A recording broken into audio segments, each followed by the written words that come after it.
restart. Okay, so now I am gonna, everything is dry. You didn't see me, but I actually did a bunch of stuff while you guys were using the blow dryer, just waiting. So now I'm just gonna start to make a really muddy gray. All right, I am using black. Sorry, I am using black, but the reason why I'm using black is not necessarily to make my color too gray. It's just to make it dark and gray. Okay, I'm gonna go back to my cadmium orange, and I'm gonna use this more than the black itself. Right? I don't need my color to be too dark either. I just need it to be. I used the wrong. Used the wrong blue. Sorry, but I just need my color to be a little muddy. So I'm mixing my blue together. I'm mixing my orange together and a little bit of black. What I'm gonna do here is, don't forget, your color has already some warmth. Okay, so you guys can make your color warm, but just make sure you don't make it too warm, because then it's just gonna be over warm. But you know, a little warm is okay. So what I'm gonna do now is, with my mop brush, I'm gonna draw, okay? You guys could use this with your flat brush. Like I said, if you guys are just using one brush, then that's all you guys are using. So whichever one it is that you're using, just make sure you guys hold your brush vertically. You wanna do as much detail as you guys can now. And I'm actually gonna add some yellow to it. I think it's still too blue. So I'm gonna add some cerulean blue and just some yellow to it. There we go. More, wanted more green. Here we go. And I'm not trying to look for a perfect color, you guys. Remember, I'm interpreting the color that I'm seeing. I'm not copying the color that I'm seeing. That's really important with watercolor. Interpretation. All right. So I'm gonna move my color around. And the fun thing that you guys are noticing, or you should start noticing, is that my flower is gonna start looking super light. It's like I just turned off the light on those bright colors that I had, or that I have. I still have them. I didn't lose them. But now, with so much gray on the background, I'm beginning to actually have a different contrast. Okay. My color is super wet. I'm not stressed. Like if it's a little, if I'm waiting or if I'm doing something a little different, I'm just gonna pull my color around. Go back to that mess over here. On the right side, you guys can make your colors lighter if you wanted to make them more like the photo, but I don't mind, to be honest. If it's a little dark, I don't mind. It's again, it's an interpret piece, so it doesn't have to be a photo copy of this thing.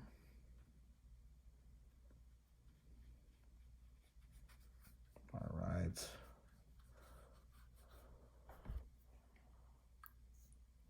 Let's say I wanted to move this guy around a little bit.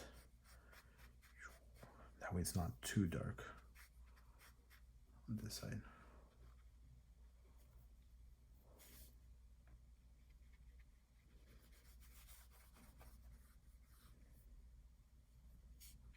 But remember that yellow that I did for before? That guy is almost gone. It's just an old reference of a friend that once was part of this picture. Now it has nothing to do with this picture. It does have something to do. It actually gives you that warm color. All right, so don't let me talk too much. I'm making stuff up.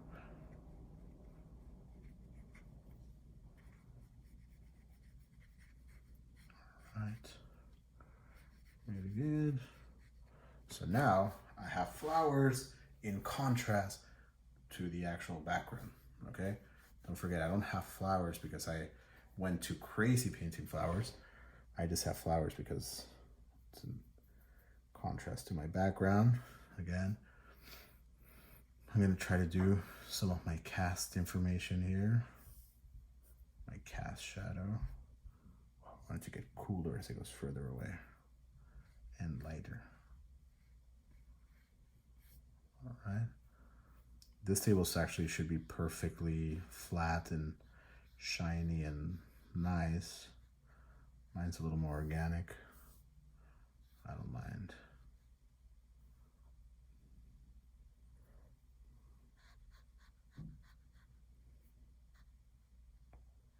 Organic is good. There's a little reflection there. Finally, you guys, just work that in. You could do one more layer on the vase and on the leaves, and after that, I think we should call this a done deal. Again, it might not be the same as the photo. Again, we spent painting maybe like 20 minutes. So I'm not looking for you guys to make it photographically the same. I'm trying to get you guys to do it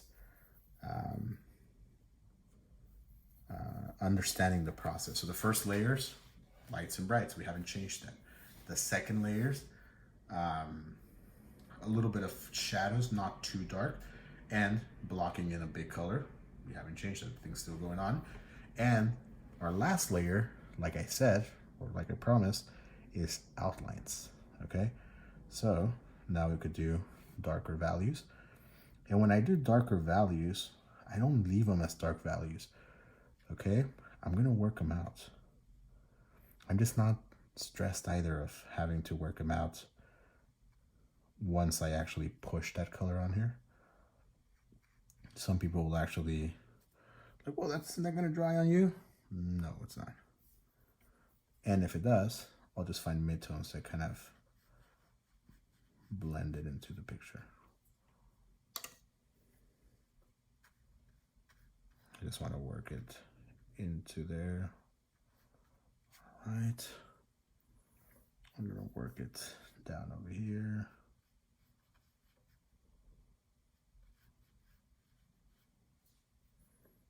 All right.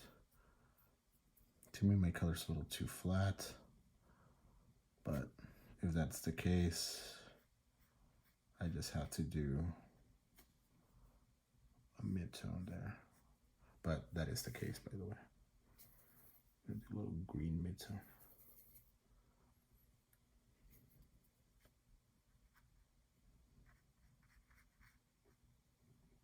Another problem here that I did not let my color dry too well. It's not a problem, it's just you guys are actually, I'm not getting my color to layer. It's actually just blending onto it. Remember, patience pays off. I'm not patient, not because I don't want to be patient. It's just because I want you guys to see the process.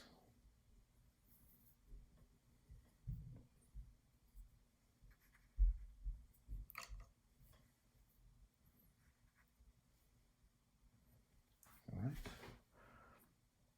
So I'm going to work this little guy in, pull the color here and there, work this little guy in, pull some brighter values. This is the part that I'm upset about. So I worked too fast, and instead of having a layered of color, it's now becoming a puddle of color. Again, use your torch, use your blow dryer, whatever you have to, or just be patient and don't get that. When I go on to portraits and figurative stuff, the images are going to be just so complicated enough that it doesn't matter. Like, to be honest with you, your image is still going to be, by the time you get back to step one, it's already going to be dry because the imagery is just so much more complex. All right, that looks pretty good. You know, again, there's some things I don't like, but I could live with them, at least for a study. I wouldn't definitely go off my way and try to show this as a actual piece. But once we're there, I'm gonna go ahead and make some more mud, some more muddy greens. Put some of that yellow, and just do one more layer. And don't forget, with watercolor, it's not about making the color too dark. It's just the matter of making one more layer.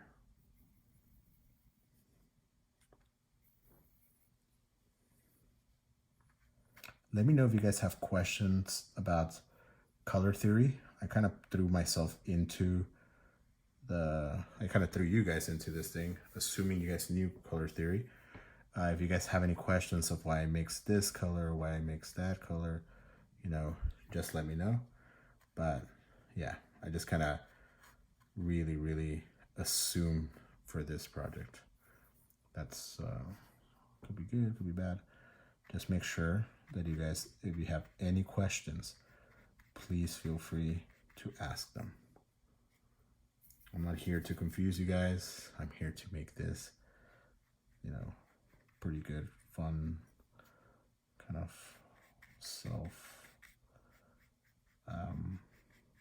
made art pieces. I could help you, but I know that I'm not in the same studio that you guys are in right now. So it's gonna be just a little harder. Okay, so once you guys have this, you guys will have a pretty nice piece that actually talks about the layering process. All right, have fun at home. It's okay if things don't turn out well. It's okay if things mess up a little bit. Just enjoy the process, and I'll go ahead and I'll upload the image that you guys are going to be using. Remember the process that we're going to be using, and you guys probably want to pause whenever I told you the magic of technology and just magic. You probably want to actually pause your video.